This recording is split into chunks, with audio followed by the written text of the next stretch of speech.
Good morning, children. Today we'll be doing poem number 4, Mother Moon. The author of this poem is Amelia Josephine Burr.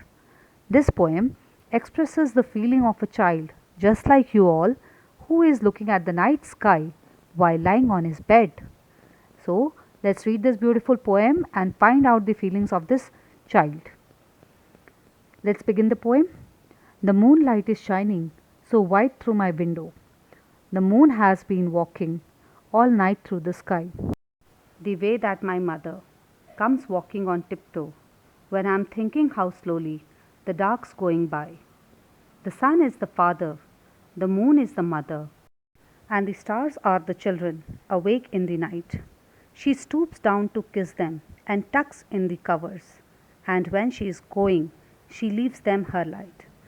Children, this is a very beautiful poem. Now, children, I will just explain you the meaning of this poem. According to the first paragraph or stanza, while sleeping on the bed at night, the child looks at the moon and observes its bright white light is coming through the window. He also observes how moon slowly and quietly without any noise travels all night through the sky, just like as his mother comes very quietly and silently on her toes to check upon him whether he is sleeping or not. While he is thinking about all this lying on his bed, the dark is fading away and the morning is approaching. Now, next three lines. The sun is the father, the moon is the mother, and the stars are the children. Now, children, whenever we compare any non-living thing with a living creature, okay, or human being, then that particular part is called as personification in poetry, English poetry. Personification means comparing the non-living things with living things to create a poem. So here, sun is compared to the father, moon to the mother, and stars to the children.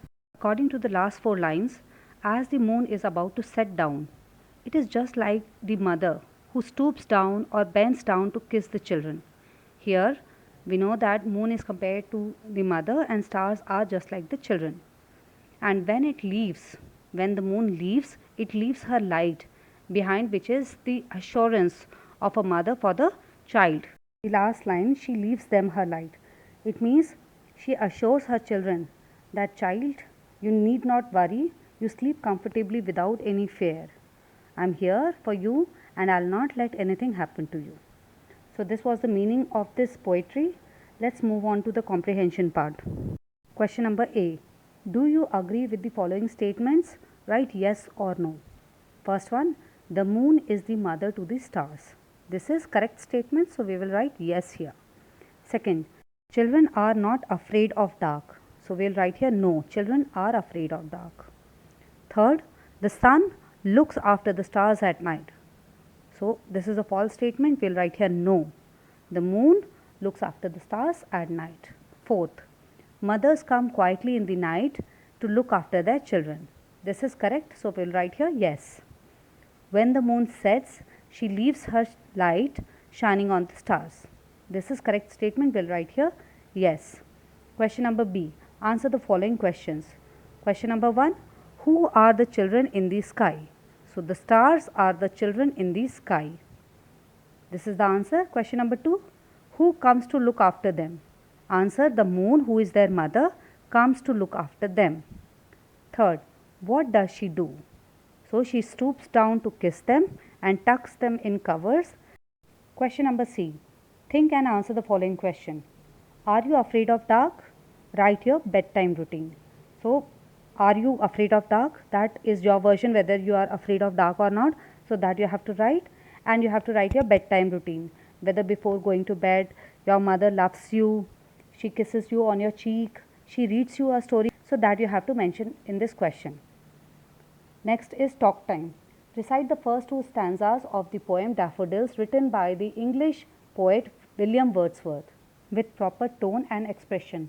Listen to your classmates reciting the poem and learn new ways of expressing the tone and rhythm.